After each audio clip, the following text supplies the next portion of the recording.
విద్యా బుద్ధులు నేర్పించి చిన్నారుల బంగారు భవిష్యత్తుకు బాటలు వేయాల్సిన టీచర్లు ఆ చిన్నారుల జీవితంలో ఒక విలన్లా మారిపోతున్నారు. వరుస సంఘటనలు ఇప్పటి వరకు మహిళలపై, వృద్ధులపై వయసుతో తేడా లేకుండా జరుగుతున్న అఘాయిత్యాలపై మాట్లాడుతున్నాం. కానీ ఈ మధ్య పలానా చోట పలానా స్కూల్లో పలానా టీచర్ ఒక విద్యార్థిని ఇలా తన భవిష్యత్తును కాలరాశాడు. ఈ మాటలు చెప్పుకోవాల్సి వస్తున్నామంటే ఇప్పుడున్న సొసైటీ ఎటువైపు వెళ్ళిపోతుంది. అసలు పిల్లల్ని స్కూల్ కి పంపించాలంటే తల్లిదండ్రులు భయపడిపోతున్నారు. అత్యాధునికమైన టెక్నాలజీతో ఫెర్టిలిటీ ట్రీట్మెంట్ అందిస్తోంది మెడిసి ఐవీఎఫ్. ఎక్కడ రక్షణ? విశాఖపట్నం మధురవాడలోని ఒక ప్రైవేట్ స్కూల్లో పీటీగా పనిచేస్తున్నటువంటి దుర్గా ప్రసాద్ 9వ తరగతి విద్యార్థిని భవిష్యత్తును కాలరాశాడు. తనని లొంగపరుచుకొని గర్భవతిని చేశాడు. ఇలాంటి సంఘటనల గురించి మాట్లాడుకోవాలంటేనే చాలా అసహ్యం వేస్తుంది. అయినప్పటికీ కూడా ఇలాంటి టీచర్లు ఇక టీచర్ అని పలకడం కూడా ఇబ్బందిగా అనిపిస్తోంది.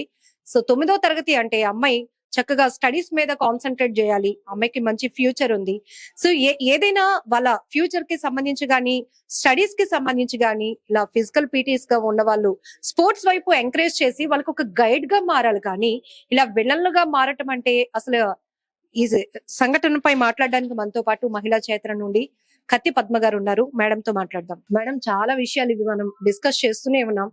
ఎక్కడ గ్రౌండ్ లెవెల్లో వీటికి అడ్డుకట్ట పడకపోవటం, ఈ రోజు పేరెంట్స్ అనే వాళ్ళు పిల్లలకి ఎక్కడ రక్షణ అంటే వాళ్ళు పేరెంట్స్ ఇద్దరు కూడా వర్క్ లో బిజీ అయిపోతూ ఉండటం, చక్కగా స్కూల్ కి వెళ్తున్నారు, పిల్లలు పాఠాలు చదువుకొని ఇంటికి హ్యాపీగా వస్తారు అనుకుంటుంటే వాళ్ళు ఎందుకు అలా మారిపోతున్నారు? ఎందుకు పిల్లలు మూడీగా ఉంటున్నారు? ఎందుకు ఇప్పుడు ఈ ఘటనలో అమ్మాయి గర్భవతి అయిన వరకు ఎవరు తెలుసుకోలేని పరిస్థితి వచ్చిందంటే ఏం చెప్తారు? అంటే ఇదంతా సమాజంలో ఎప్పుడైతే స్త్రీలు బయటికి రావడం మొదలు పెట్టారు, స్కూల్స్ లో, కాలేజెస్ లో, వర్క్ ప్లేసెస్ లో ఎక్కడైనా కానీ ఉమెన్ ఉంటున్నారు. ఇప్పుడు ఇదంతా ఒక ఆర్థిక వ్యవస్థలో వచ్చినటువంటి మార్పుల్లో భాగంగా, సాంఘిక వ్యవస్థలో వచ్చిన మార్పుల్లో భాగంగా స్త్రీలంతా ఇవాళ అన్ని రంగాల్లోని ముందుకు వచ్చారు. కానీ అలా రావడానికి తగినట్టుగా సమాజం యొక్క కల్చరల్ స్టేటస్ పెరగకపోవడం అనే దాని వలన స్త్రీలు ఎక్కడికి వెళ్తున్నారో అక్కడంతా సమస్యను ఎదుర్కొంటున్నారు. అదే బాలికల విషయానికి వచ్చేటప్పటికి వాళ్ళకి ఏం తెలియదు, ఆ జెండర్ స్పృహ ఇంకా తెలియదు, ఆపోజిట్ జెండర్ తో ఎలా వ్యవహరించాలో ఇంకా తెలియని ఆ అడోలసెంట్ ఏజ్ లోనే దగ్గర ఉన్న బంధువులు, లేకపోతే ఇంట్లో ఉన్న మగవాళ్ళు, అంటే బావి వరుసలు కూడా లేకుండా, అలాగే పక్కింటి వాళ్ళు, ఇలాంటి వాళ్ళకి చిక్కిపోతున్నారు. అంటే పురుషులు ఏమనుకుంటారంటే బాలికలు, స్త్రీలు, వృద్ధులైనా కానీ స్త్రీలు వాళ్ళు మనకి అవైలబుల్ గా ఉన్నారు అనుకుంటారు, మనకు దొరుకుతున్నారు అనుకుంటారు. అంటే స్త్రీని మనిషిగా కాకుండా ఒక సెక్షువల్ ఆబ్జెక్ట్ గా చూడటం అనేది మన సమాజంలో యొక్క సంస్కృతిలో భాగం అయిపోవడం వలన ఎక్కడైనా ఒంటరిగా ఆ పాప గాని, బాలిక గాని, యువతి గాని చిక్కితే ఆమెను వినియోగించుకోవడం అనేది, దానికోసం మాయ మాటలు చెప్పడం, లేదా బలం ఉపయోగించడం, లేకపోతే ఎవరైనా చంపేస్తామని బెదిరించి లోబరుచుకోవడం, ఇవన్నీ జరుగుతాయి కాబట్టే చట్టాలు వచ్చాయి. 376 చట్టం 84లో, 86లో, 2013లో నిర్భయ జరిగిన తర్వాత మళ్ళీ చాలా సవరణలకు గురైంది. అసలు 375 రేపుని నిర్వచించే చట్టమే మారింది. అంటే రేపు నిర్వచనమే మారింది. కానీ మన సమాజం యొక్క బుర్రల్లో ఉన్న బూజు మాత్రం వదలలేదు. ఎందుకు? కారణం ఏంటంటే ఒక చట్టం వస్తే సరిపోదు. అలాగే 2012లో పోక్సో యాక్ట్ వచ్చింది. పోక్సో యాక్ట్ 10 సంవత్సరాల లోపు పిల్లలకి, 18 సంవత్సరాల లోపు పిల్లలకి ఎవరైనా ఈ రకమైనటువంటి అత్యాచారం చేస్తే వాళ్ళని చాలా కఠినంగా శిక్షించవచ్చు, మరణ శిక్ష కూడా వేయొచ్చు బాలికల విషయంలో. కానీ దాన్ని ఈ మధ్య ఏం చేశారు, 10 సంవత్సరాల లోపు కానీ మార్చేశారు, అమెండ్ చేశారు. ఇది కొంచెం ఆందోళన కలిగించే విషయం. అలా కాకుండా నిర్భయ జరిగిన తర్వాత కానీ, వర్మ కమిషన్ రికమెండేషన్స్ వచ్చిన తర్వాత కానీ, తర్వాత సుప్రీం కోర్టు చాలా సందర్భాల్లో వీటన్నింటిని గమనించిన తర్వాత స్పష్టమైన గైడ్ లైన్స్ ఇచ్చింది. ఆర్టికల్ 11లో మార్పులు వచ్చాయి, సిఆర్పిసిలో మార్పులు తీసుకొచ్చారు. ఈ మేరకు 376, 354 వీటిని అమలు చేసేటప్పుడు సిఆర్పిసి ఎలా ఉండాలనే దానిలో కూడా మార్పులు వచ్చాయి. 376 లో చాలా స్పష్టంగా ఏంటంటే ఏబిసిడి అమెండ్మెంట్స్ వచ్చాయి. విద్యాలయాల్లో గాని, విద్యా సంస్థల్లో గాని, జైళ్లలో గాని, ఆసుపత్రులలో గాని, హోమ్స్ లో గాని ఆడపిల్లలు ఎక్కడైతే ఉంటారో అక్కడ యాజమాన్యాలు వీళ్ళ పట్ల ఎలా వ్యవహరించాలి, ఎలా వ్యవహరించకూడదు అనేటటువంటి స్పష్టమైనటువంటి గైడ్ లైన్స్ ఇస్తూ ఇవి ఎవరు అమలు చేయరు. గైడ్ లైన్స్ ఫాలో అయితే ఇలాంటి దానికే వస్తున్నాను. ఆ గైడ్ లైన్స్ ని ఎవరు విస్తృతంగా ప్రచారం చేయాలంటే ప్రభుత్వం ప్రచారం చేయాలి. ప్రభుత్వ యంత్రాంగం దాని పట్ల దృష్టి పెట్టాలి. వాళ్ళు జెండర్ విషయంలో సెన్సిటైజ్ కావాలి అధికారులు, ముఖ్యంగా జిల్లా కలెక్టర్లు ఏం చేయాలంటే ఆ జిల్లాలో ఏ స్కూల్స్ ఉన్నాయి, విద్యాలయాలు ఏమున్నాయి, లేకపోతే పాఠశాలలు ఏమున్నాయి, ప్రైవేట్ యాజమాన్యాల కింద ఏ పాఠశాలలు ఉన్నాయి, లేదు ఏ సంస్థలు ఉన్నాయి, వాటిల్లో మానిటరింగ్ కమిటీస్ ఉన్నాయా లేదా అని పర్యవేక్షించాల్సిన బాధ్యత కలెక్టర్ ఉంది. మానిటరింగ్ సిస్టమ్ లో లోపాల వల్ల ఇలాంటివి ఇప్పుడు ఆ స్కూల్లోని కనుక ఒక మానిటరింగ్ కమిటీ ఉండుంటే ఈ పాప ఇలా డల్ గా ఉండడాన్ని తప్పకుండా ఆ మానిటరింగ్ కమిటీ దృష్టికి వచ్చి ఉండేది. వాళ్ళు పిలిచి అడిగేవాళ్ళు. లేదా ఏదో ఒక సమావేశం అప్పుడు ఆడపిల్లల్ని పిలిచి మీరంతా బాగున్నారా, సేఫ్ గా ఉన్నారా, మిమ్మల్ని ఎవరు బాధ పెట్టడం లేదు కదా అని వాళ్ళు అడిగి ఉంటే ఎక్కడో ఒక చోట వాళ్ళ అమ్మాయి ఫ్రెండ్స్ పేరు గ్రూప్ ఎవరో ఒకరు ఈ విషయాన్ని వాళ్ళ దృష్టికి తీసుకొస్తే వాళ్ళు దాని మీద ఎంక్వైరీ చేసి ఇమీడియట్ గా పోలీస్ కంప్లైంట్ ఇచ్చి ఉండేవారు. కానీ ఇదంతా జరగటం లేదు. అంటే చట్టాన్ని అన్వయించటంలో, చట్టాన్ని అమలు చేయటంలో, చట్టాన్ని విస్తృతార్థంలో దాన్ని అమలు చేయటంలో ప్రభుత్వ యంత్రాంగం యొక్క నిర్లక్ష్యం, తర్వాత దాని పట్ల వాళ్ళు కూడా జెండర్ బాగా పట్టేసి ఉంటది మగవాళ్ళకి, స్త్రీలు కూడా జెండర్ తోనే ఉంటారు. అంటే ఇలాంటి విషయాలు జరిగినప్పుడు ఏదో ఆ సంచలనంగా అందరం మాట్లాడుకోవడం, జరగనప్పుడు వాటిని పక్కన పడేసి అంతా మామూలుగా ఉంది, అంతా చాలా గొప్పగా ఉంది అని చెప్పి అనుకోవడం వలన ఇవి నిజంగా జరుగుతుంది. ముఖ్యంగా అడోలసెన్స్ లో ఉన్నటువంటి పిల్లలు, వాళ్ళు మగపిల్లలైనా ఆడపిల్లలైనా మనకు ఒకటే, వాళ్ళల్లో ఆ సెక్షువాలిటీకి సంబంధించిన హార్మోన్స్ విపరీతంగా సంచలిస్తూ ఉంటాయి. 13 సంవత్సరాలకి ఎంటర్ అయినటువంటి మగపిల్లడు గాని ఆడపిల్ల గాని వాళ్ళు ఎందుకు అలా ఉంటారు, అంత టెండర్ ఏజ్ లో వాళ్ళు ఎలా ఉంటారంటే దేన్నైనా గానీ వాళ్ళు మనసులోకి తీసుకుంటారు, దేనికైనా కానీ వాళ్ళు అట్రాక్ట్ అవుతారు, దేంట్లోనైనా వాళ్ళు లీనం అయిపోతూ ఉంటారు. మరి అలాంటప్పుడు ఒక పురుషుడు, చాలా దగ్గరగా వచ్చిన పురుషుడు అమ్మాయికి ఆటలు నేర్పుతున్నాడు, అతను అమ్మాయికి ఆటలు అంటే ఇష్టం, నేర్పే పురుషుడు టచ్ చేయటం, వేరే రకంగా ముట్టుకోవడం, అంటే టచ్ లో డిఫరెన్స్ పిల్లలకు తెలియదు కదా, వేరేలా ముట్టుకుంటే ఆ అమ్మాయి హార్మోన్స్ యాక్టివ్ అవుతాయి. అయినప్పుడు అతనికి సానుకూలంగా అనిపించినప్పుడు అతను దాన్ని అవకాశంగా తీసుకుని అవైల్ చేసుకుంటాడు. ఇదంతా ఒక విషస్ సర్కిల్. అందుకని అడాలసెన్స్ లో ఉన్న ఆడపిల్లలు, బాలబాలికలు అనే వాళ్ళు నిజానికి సమాజానికి వాళ్ళ ఒక ట్రెజర్. వాళ్ళలో ఎంతమంది ఈ సమాజానికి ఉపయోగపడే ఎన్నో పనులు చేస్తారో మనకు తెలియదు. కానీ వాళ్ళని కాపాడుకోవడంలోనే మన వ్యవస్థ విఫలమైనప్పుడు ఈ వ్యవస్థ గొప్పతనం ఏంటి? వీటిపైన కూడా ఎడ్యుకేట్ చేయాల్సిన బాధ్యత ప్రభుత్వాలు, స్కూల్ యాజమాన్యాలు తీసుకోవాలంటారా?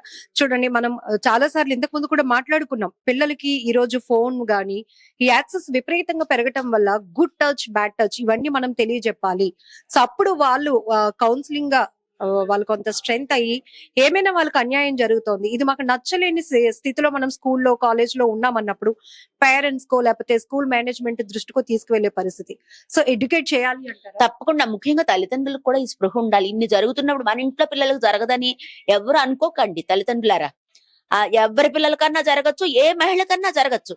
కాబట్టి ఏంటంటే దీంట్లో ప్రాథమికమైన విషయాల మీద ప్రతి ఒక్కరికి అంచనా ఉండాలి. పిల్లల్ని పెంచడం అంటే సమాజాన్ని ఎదుర్కొనే వైపుగా వాళ్ళని తయారు చేయడం.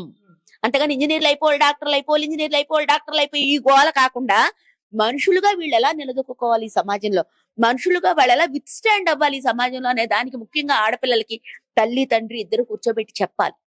గుడ్ టచ్ ఏంటి, బ్యాడ్ టచ్ ఏంటి, గుడ్ లుక్ ఏంటి, బ్యాడ్ లుక్ ఏంటి, ఎవరు మీ వైపు ఎలా చూస్తున్నారు, ఎవరు ఎందుకు మీతో ఏంటి మాట్లాడుతున్నారు అనే దాని, తర్వాత ఫోన్ లో ఏంటి చూస్తున్నారు వాళ్ళు అనే దానికి తల్లిదండ్రులకు తెలియాలి.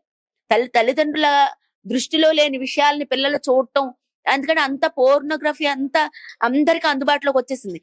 ఇంటికి వచ్చిన తర్వాత తండ్రి ఒక ఫోన్ పట్టుకుంటాడు, తల్లి ఒక ఫోన్ పట్టుకుంటది, పిల్లడు ఒక ఫోన్, పిల్లలకు ఫోన్, దీంట్లో ముసలాళ్ళు ఉంటే వాళ్ళకి ఫోన్, అందరూ ఫోన్లే చూస్తుంటారు. అంటే ఒకరు ముఖాలు ఒకరు చూసుకోవటానికి కూడా ఇష్టపడనటువంటి ఒక కుటుంబ వాతావరణం, బయట సమాజం అంతా కూడా ఒక ఉచ్చులు పన్నినటువంటి ఒక సమాజం. పిల్లలు ఎప్పుడు ఏ ఉచ్చులో పడిపోతారో, మగపిల్లలైనా ఆడపిల్లలైనా, వాళ్ళు నేరస్తులు అవుతారో, బాధితులు అవుతారో, ఏమవుతారన్న తల్లిదండ్రులకు తెలియదు. 9 గంటల గేట్ దగ్గర దింపుతారు, 5 గంటల గేట్ దగ్గర వచ్చి తీసుకొని వెళ్తారు. ఈ మధ్యలో ఏం జరిగింది అనే దాని పట్ల యాజమాన్యాలకి చాలా స్పృహ ఉండాలి. వాళ్ళు చాలా బాధ్యత తీసుకోవాలి. చదువు అమ్మటం కాదు, ఫీజులు తీసుకోవటం కాదు, ఆ పిల్లలు అనేవాళ్ళు మనుషులని గుర్తుండాలి. వీడు సమాజానికి కాబోయే పౌరులు అనే దాన్ని ఆ యాజమాన్యాలు మర్చిపోయి వీళ్ళ మైండ్స్ తో మనం ఆటలు ఆడుకుందాం, కోట్లు సంపాదిద్దాం అనే దృక్పథంతో ఈ నారాయణ చైతన్య ఖచ్చితంగా భాష్యం మొత్తం సమాజానికి పట్టించి ఏడపురుగు ఏది అని అడిగితే నేనైతే ఫస్ట్ చెప్పేది నారాయణ చైతన్య భాష్యం అని చెప్తాను నేనైతే. ఎందుకంటే పిల్లల్ని మెషిన్లుగా మార్చి వాళ్ళ ఇతర ఏ ఫ్యాకల్టీ పని చేయనివ్వకుండా లెక్కలు, తొక్కలు ఇవే చెప్పి వాళ్ళని నూరి నూరి నూరి మిగతా విషయాలలో వాళ్ళ బుర్ర పని చేయనివ్వకుండా చేయడం వల్లనే ఇలాంటి నేరాలు జరుగుతున్నాయి. ఆ పాప లేకపోతే తన మీద ఇది జరిగినప్పుడు తన ఫ్రెండ్ కన్నా చెప్పాలి, తన తల్లి కన్నా చెప్పాలి, తన టీచర్, క్లాస్ టీచర్. అంటే మనుషులకి మనుషుల మధ్య ఆ సంబంధం లేదు, ఇప్పుడు లేదు కాబట్టి ఆ అమ్మాయి చెప్పలేదు, భయపడి కూడా చెప్పరు పిల్లలు. కానీ అడుగుతూ ఉండాలి తల్లిదండ్రులు. ఈవెన్ ఒక సండే కూర్చోబెట్టి, అమ్మ స్కూల్లో ఎలా ఉంటుంది, నీతో ఏ మాస్టర్ గారు ఎలా ఉంటున్నారు, నువ్వు అందరితో బాగుంటున్నావా లేదా, నీతో ఫ్రెండ్లీగా ఉంటున్నారా లేదా, ఎలా ఉంటున్నావు, నీ ఫ్రెండ్స్ ఎవరు, ఆ ఫ్రెండ్స్ ని పిలిచి మాట్లాడాలి, ఆ ఫ్రెండ్స్ కి పిలిచి అన్నం పెట్టాలి, వాళ్ళు ఏం మాట్లాడుకుంటున్నారు వినాలి. ఇవన్నీ చేయకపోతే పిల్లల్ని మనం విషవలయంలోకి తోసేసినట్టే. కాబట్టి ఇందులో బాధ్యత అనేది తల్లిదండ్రులు, సమాజం, చుట్టుపక్కల వాళ్ళు, అన్నిటికన్నా ముఖ్యంగా స్కూల్ యాజమాన్యాలు, అన్నిటికన్నా ముఖ్యంగా ప్రభుత్వం. మేడం, ఇప్పుడు ఈ పర్టికులర్ సిచ్యువేషన్ లో మేనేజ్మెంట్, స్కూల్ మేనేజ్మెంట్ యొక్క పాత్ర ఏంటంటారు? అతను ఒక పీటీ మాస్టర్, ఎట్లా వాళ్ళ స్టూడెంట్స్ పీటీ మాస్టర్ అంటే ఎక్కడి వరకు, గ్రౌండ్ వరకు ఉంటుంది యాక్సెస్ అనేది. లేదు ఏదైనా వాళ్ళు స్పోర్ట్స్ మీట్స్ కి వెళ్ళేటప్పుడు బయటకి తీసుకువెళ్ళటం కానీ, ఇక్కడ చాలా డిఫరెంట్ గా వినపడుతుంది. అవును, అంటే అసలు స్పోర్ట్ నిజం చెప్పాలంటే డ్రిల్ మాస్టర్లకి కొంచెం ఎక్కువ ఇతరుల కన్నా అవకాశాలు ఉంటాయి. ఎందుకంటే పిల్లలకి ప్రత్యేకమైన కోచింగ్ పేరుతో గ్రౌండ్ లో వాళ్ళతో గడపడం, అంటే ఇండిపెండెంట్ ఈవెంట్స్ ఉంటాయి కదా, ఒక జావలిన్ త్రో లేకపోతే షార్ట్ పుట్, అలాంటివి వ్యక్తిగతంగా ఆడే ఆటల్లో వాళ్ళకి ట్రైనింగ్ ఇస్తున్నాం అనే పేరుతో కొంచెం దూరంగా తీసుకెళ్ళటం. మేము కూడా ఆ బళ్ళలోంచి వచ్చాం కాబట్టి తెలుసు. సో అలాంటప్పుడు వాళ్ళు ఉపయోగిస్తారు. వాళ్ళ పట్ల ఎక్కువ ఆసక్తి చూపించడం, ఎక్కువ ఇంట్రెస్ట్ పే చేయడం, ఎక్కువ అట్రాక్ట్ చేసుకోవడానికి కావాల్సిన పనులన్నీ చేస్తూ ఉండడం, ముఖ్యంగా టచ్. ఇది సిఐ గారికి ఇప్పుడు నేను ఫోన్ చేస్తే ఆయన ఏమన్నారంటే, స్కూల్ యాజమాన్యం మీద ఏం చర్యలు తీసుకున్నారు అంటే, లేదండి ఇది వాళ్ళ ఇంట్లో జరిగింది అన్నారు. డ్రిల్ మాస్టర్ ఇంట్లో, పీఈటీ ఇంట్లో. అంటే అప్పుడు నేను అన్నాను, అసలు పీఈటీకి అమ్మాయి ఎక్కడ పరిచయం, స్కూల్లో కదా. అంటే ఈ కథ స్కూల్లో మొదలైంది, కంచికి చేరింది వాడి ఇంట్లో కావచ్చు. ఏమా నేనైతే యాజమాన్యాన్ని రక్షించడానికి ఏమైనా ప్రయత్నాలు జరగచ్చు అనేది నేను అనుకుంటున్నాను. జరుగుతున్నాయి ఏమో అనేది కూడా నా డౌట్. ఖచ్చితంగా జరుగుతుందని నేను చెప్పలేను, ఎందుకంటే ఇంకా విషయాలు బయటకు రావాల్సినవి చాలా ఉన్నాయి. టూ ఎర్లీ టు రెస్పాండ్ అనమాట. అందుకని ఇది ఈ ఏదైతే తప్పించడానికి, అంటే సీన్ ఆఫ్ అఫెన్స్ ఎక్కడ జరిగిందో అదే ముఖ్యం కాదు. సీన్ ఆఫ్ అఫెన్స్ జరగడానికి కావాల్సినటువంటి ముందు పీఠిక, దాని ముందు జరిగింది ఏంటి, దాని తర్వాత జరిగింది ఏంటి, ఆ అమ్మాయి ఖచ్చితంగా మాస్టర్కి చెప్పుంటది. నాకు మెన్స్ట్రల్ సర్కిల్ రాలేదనో, లేకపోతే నాకు ఒంట్లో బాగాలేదనో, నాకు కడుపు నొప్పి పెడుతుందని ఏదో చెప్పే ఉంటది. ఇది జరిగిన తర్వాత ఆ అమ్మాయి ఖచ్చితంగా ఫస్ట్ ఇన్ఫర్మేషన్ అతనికే ఇచ్చి ఉంటది. కాబట్టి అతను ఎంత బాధ్యతారహితంగా ఉన్నాడు, తన బిడ్డల తండ్రి. కానీ అతను ఇద్దరు పిల్లల తండ్రి, తనకి పిల్లలు ఉన్నారు. కానీ ఒక ఆడపిల్ల పట్ల ఇంత అమానుషంగా ప్రవర్తించిన వాడి మీద వెంటనే ఛార్జ్ షీట్ వేయాలి. పోలీసులు నిజంగా ఈ కేసులో బాగా చేశారు అని ఎప్పుడు అంటామంటే, within days charge sheet వేసి తొందరగా శిక్ష పడేలాగా కావాల్సిన చర్యలు తీసుకుంటే పోలీసులు బాగా యాక్ట్ చేశారని చెప్పి అనుకోవచ్చు. ఎందుకంటే ప్రాపర్ సెక్షన్స్ పెట్టారు, నో డౌట్. వెంటనే అరెస్ట్ చేశారు, వెరీ గుడ్. అమ్మాయిని మెడికల్ పంపించే ప్రొసీజర్ అంతా ఫాలో అవుతున్నారు, బాగుంది. కానీ వెంటనే శిక్ష పడటం కోసం కావాల్సిన ప్రయత్నాలన్నీ కూడా పోలీసు వాళ్ళు చేయాలి. ఎందుకంటే వస్తున్నది ఎన్నికల జ్వరం, దానికి ముందే గబగబా ఛార్జ్ షీట్ పెట్టి కోర్టులో ప్రొసీడ్ అయ్యేలాగా చేయాలనేది మేము కోరుతూ, యాజమాన్యం మీద చర్యలు తీసుకోవాలి. దానికోసం జరగాల్సిన ముందు ఏంటంటే, కలెక్టర్ తన సిబ్బందిని ఎవరైనా పంపించో ఆయన స్వయంగా వెళ్ళో ఈ సంఘటన మీద కలెక్టర్ వైపు నుంచి ఎంక్వైరీ జరగాలనేది మేము కోరుతున్నాము. దీని మీద ఎందుకు మానిటరింగ్ కమిటీస్ ఉన్నాయా లేదా, ఫంక్షన్ అవుతున్నాయా, అవ్వటం లేదా, అవ్వకపోతే యాజమాన్యానికి కూడా తప్పకుండా ఇందులోని శిక్షార్హులే. ఇవన్నీ కూడా చేయాల్సింది కలెక్టర్. సో మేము జిల్లా కలెక్టర్ గారిని డిమాండ్ చేస్తున్నాం, వెంటనే నారాయణ స్కూల్ కు వెళ్ళండి, దర్యాప్తు చేయండి. సో ఇలాంటి బాధితులకి ఎలాంటి మెంటల్ కౌన్సిలింగ్ అవసరం అంటారు నెక్స్ట్ వాళ్ళ ఫ్యూచర్ కి సంబంధించి? అంటే మన సమాజం ఎలాంటిదంటే, పిల్లలకి పిల్లలకి శిక్షణ ఇవ్వడం తెలియదు. ఉపాధ్యాయులుగా ఉన్న వాళ్ళకి విద్యార్థులతో ఎలా మెలగాలో తెలియదు. ప్రభుత్వానికి పౌరులతో ఎలా ఉండాలో తెలియనట్టు నటిస్తుంది. సో ఇక్కడ ఏది కూడా ప్రాపర్ గా జరగకపోవడం వల్ల పిల్లలకి ఏంటంటే, ఎక్కువ ఏ దేశంలో అయితే పిల్లల మీద నేరాలు జరుగుతాయో ఆ దేశం చాలా వెనుకబడి ఉన్నట్టు, ఆ సమాజం చాలా తప్పులో ఉన్నట్టు మనం అర్థం చేసుకోవాలి. ఇక్కడ పిల్లలు ఎలా ఉంటున్నారంటే, తల్లిదండ్రుల నిర్లక్ష్యానికి గురవుతారు, లేదా అతిగారావానికి గురవుతారు. రెండు జబ్బులే. స్కూల్స్ లో ఎలా ఉంటదంటే, ఓన్లీ కరికులం, ఓన్లీ సిలబస్, పరీక్షలు, అంటే ప్రశ్నలకి జవాబులు రాయడమే నేర్చుకుంటారు, ప్రశ్నించడం నేర్చుకోరు. దానివల్ల ఏమవుతుందంటే, వాళ్ళ జీవితంలో ఎదురయ్యే పెద్ద ప్రశ్నల్ని వాళ్ళల్లో వాళ్ళు లోపల పెట్టేసుకొని అయితే సిక్ అవుతారు, మానసికంగా, శారీరకంగా, లేకపోతే నిందితులు అవుతారు, లేకపోతే బాధితులు అవుతారు. ఇది పోవాలి సమాజంలోంచి అని అంటే ఎవరెవరిని దాటుకుని పిల్లలు వస్తున్నారు అంటే తల్లిదండ్రులు, చుట్టుపక్కల వాళ్ళు, స్నేహితులు, తన పేరు గ్రూపు, టీచర్స్. తల్లిదండ్రుల బాధ్యత, టీచర్స్ బాధ్యత ఎంతో విపరీతంగా ఉంటది పిల్లల పెంపకంలో. అంటే శిక్షణ వాళ్ళకి ఇవ్వాలి. ఏది ఏమైనా కూడా నిజం చెప్పాలి. ఏది ఏమైనా కూడా మీకు ఏదైనా ప్రాబ్లం వస్తే దాన్ని తల్లిదండ్రులతో షేర్ చేయాలి. అది అది ఎప్పుడు వస్తుందో షేర్ చేయడం? తల్లిదండ్రులు పిల్లలతో స్నేహంగా ఉండాలి. స్నేహపూర్వకమైనటువంటి సంభాషణలు వాళ్ళతో జరపాలి. టీచర్స్ కూడా అదే విధంగా పాఠం చెప్పేటప్పుడు ఎంత సీరియస్ గా ఉంటారో పాఠానికి బయట చెప్పే పాఠాల విషయంలో వాళ్ళతో స్నేహంగా వ్యవహరించడం. వాళ్ళకి గురువు అంటే ఏంటంటే తన ఎదురుగా ఉన్నటువంటి మనిషి రేపు సమాజానికి కావాల్సినటువంటి గొప్ప వ్యక్తి అని ప్రతి బిడ్డని, ప్రతి బాలికని, ప్రతి బాలుడిని చూడగలిగినప్పుడే వాళ్ళని కరెక్ట్ చేయడానికి కానీ, వాళ్ళలో ఉన్న మంచిని పెంచడానికి కానీ వీళ్ళు ప్రయత్నం చేస్తారు. అసలు కరెక్షన్ అనే దానికి అవకాశం లేని కరికులం మంది. అంటే పొద్దున్న ఒకసారి క్లాస్ రూమ్ లోకి వెళ్తే పీరియడ్ బై పీరియడ్ జరుగుతూ ఉంటది. మధ్యలో అలా నిలబడి అన్నం తినేస్తారు, మళ్ళీ వచ్చేస్తారు, మళ్ళీ చదువుతారు, మళ్ళీ నేర్చుకుంటారు, మళ్ళీ తర్వాత ట్యూషన్. రోబోట్స్ లాగా పిల్లల్ని తయారు చేశారు. అందుకని వాళ్ళలో వికాసం అనేది ఉండదు. చదువు దేనికి? విజ్ఞానం వైపుకి, విద్య వికాసం వైపుకి వెళ్ళినప్పుడు మాత్రమే వాళ్ళు మనుషులుగా మారుతారు.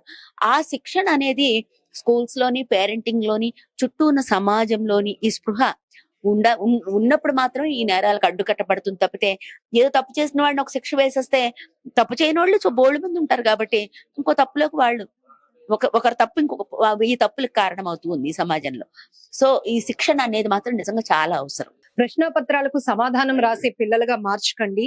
సామాజిక స్పృహతో అడుగులు వేసే విధంగా విద్యార్థులను మార్చాల్సిన బాధ్యత స్కూల్ యాజమాన్యాలది ఎంతైతే ఉందో, పిల్లలు కూడా పిల్లలతో వాళ్ళ స్థితిగతులు తెలుసుకుంటూ వాళ్ళు బాగా చదువుతున్నారనే కాదు, బాగా ఉండగలుగుతున్నారా, కంఫర్ట్ గా ఉంటున్నారా లేదా అని తెలుసుకోవాల్సిన బాధ్యత ఈ మానిటరింగ్ సిస్టమ్ లో తల్లిదండ్రులు, స్కూల్ మేనేజ్మెంట్, టీచర్స్, ఇక ప్రభుత్వాలు అందరిది సమపాలలో పాత్ర ఉంటేనే ఖచ్చితంగా భావి భారతదేశానికి ఒక మంచి పౌరులను, విలువైన విద్యతో కూడినటువంటి పౌరులను అందించగలుగుతామంటున్నారు కత్తి పద్మ గారు. కెమెరా పర్సన్ ఇమ్రాన్ తో లక్ష్మీ, సుమన్ టీవీ, వైజాగ్.